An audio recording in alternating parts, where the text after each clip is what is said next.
Hello, everyone, and welcome back to the Tech Ed Evolution Podcast. I am your host, Sochiata, and we have reached a very special milestone today. It is episode 52. For a full year, we have been exploring the intersection of human learning and digital advancement. Today, we are tackling a topic that hits home for every school district: technology training for teachers, specifically focusing on adoption and the real impact it has on the classroom. It is such a pleasure to be here, Sochiata. Happy anniversary to the show. You know, when we talk about technology in schools, we often focus on the shiny new gadgets, the tablets, the VR headsets, the AI. But we frequently forget the human being standing at the front of the room who has to make it all work. It is an emotional journey as much as a technical one. That is so true, Mr. Saroon. And for our listeners who don't know, Mr. Saroon has spent over 3 decades in education, transitioning from the era of chalkboards to the era of cloud-based collaborative learning. Curiously, I want to start there. When a school district announces a massive new tech rollout, what is the immediate feeling in the teacher's lounge? Oh, it's a mix. You have the early adopters who are vibrating with excitement, ready to click every button. But honestly, for the majority, there is a heavy sense of trepidation.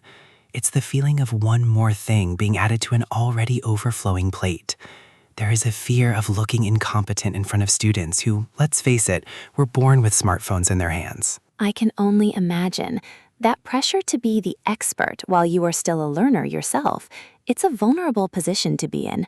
Passionately, that's why the way we train teachers matters so much.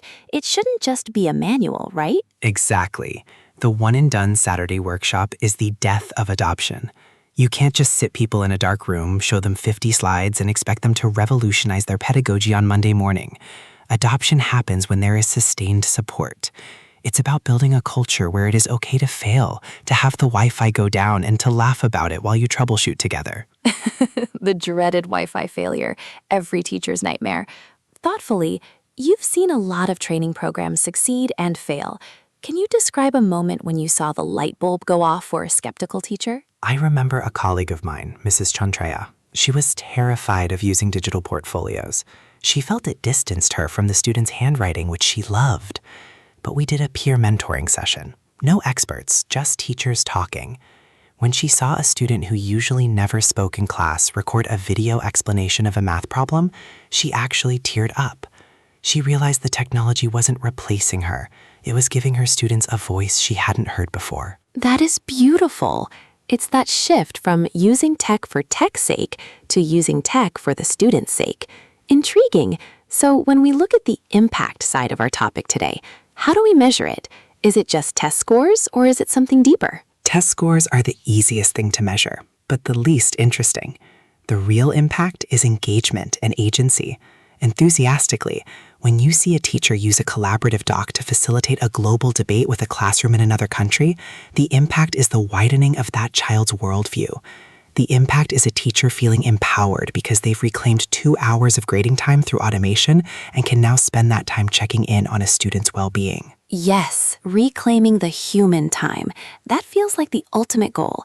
Slightly concerned, but what about the digital divide among teachers? Some have home setups that make them pros, while others might not even have reliable internet at home.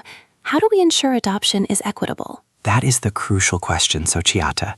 If we don't provide the hardware and the time, actual paid time during the workday to learn, we are just widening the gap. Passionately, we cannot expect teachers to do this on their own time, on their own dime. Equity in technology adoption starts with the administration valuing the teacher's time as much as the student's learning. I couldn't agree more. It's an investment in the human infrastructure of the school. Cheerfully, looking forward to the next decade, what makes you most optimistic about teacher training? With a hopeful smile, I see a shift towards community of practice. Teachers are finding each other on social media, sharing lesson plans, and coaching each other across borders. Humbly, it's no longer top-down. It's a grassroots movement of educators saying, I found a better way, and I want to help you too. That spirit of collaboration, that is what will change the world. What a perfect note to end on. Mr. Saroon, thank you for sharing your wisdom and your heart with us today. You've reminded us that behind every screen, there's a teacher trying to make a difference. Thank you for having me, Sochiata. And to all the teachers listening, keep going. You are doing a great job, even on the days the projector doesn't work. Words to live by. And thank you, listeners, for joining us for episode 52.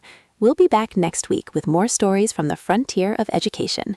Until then, stay curious and keep learning. This is Xochitl signing off.